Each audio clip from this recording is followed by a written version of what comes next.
So this couple wakes up one day and they find $120,000 in their bank account that they didn't put there. So what are they going to do with it? So the couple, his name's Robert and her name's Tiffany. And Robert and Tiffany, they're normal working class people. But one day they wake up and they're probably having their morning coffee and their Fruit Loops or whatever when one of them checks their bank account. Now normally their account will have around $1,000 in it on average. Oh, but not on this day. On this day they have an extra $120,000 and neither of them put it there. So Robert and Tiffany see this and they're like, what the f?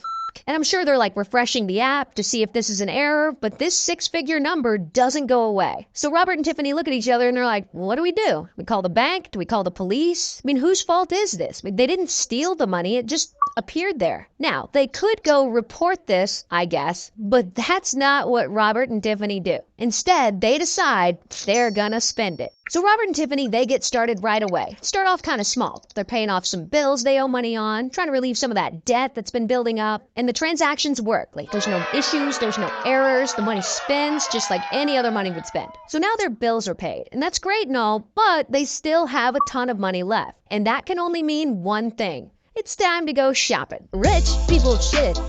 Billionaire shit. So they go out and buy a couple of four-wheelers, a new camper, a new SUV, a whole ass race car, because I guess they're really into racing, all kinds of stuff. And then, because Robert and Tiffany are generous people, they give away about $15,000 of the money to some of their friends who need it. So they're doing a lot with this money. Like, it's been really good for them. And after about 2.5 weeks, they've spent nearly all of the $120,000. And they still don't know how it got in their account. I guess it's just free money. Until one day, someone working at an investment firm, they reach out to the bank like, hey, a couple weeks ago, we deposited 120 grand into our account and it's not showing up here. Any idea where that money could be? And so the bank is like, all right, we'll look into it. And they start investigating and tracing where all this money went. And sure enough, they find that a bank teller had made an error and mistakenly routed the money to Robert and Tiffany's bank account. So they look into that account and they see that of the $120,000, Robert and Tiffany had already spent $107,000 of it. So the bank immediately does what banks do. They correct the error by taking back the $120,000 from Robert and Tiffany's account and they credit it to the investment firm, which leaves Robert and Tiffany's account overdrawn by $107,416. The bank then calls up Tiffany and they let her know her account's overdrawn and that she and Robert need to pay back the $107,000. And to her credit, Tiffany admits that she and her husband had spent all that money. And she says she needs to go and speak to her husband to figure out some kind of repayment plan. But then Tiffany just completely ghosts the bank. They call her back, but she doesn't answer. She doesn't return any of their calls. She's basically like,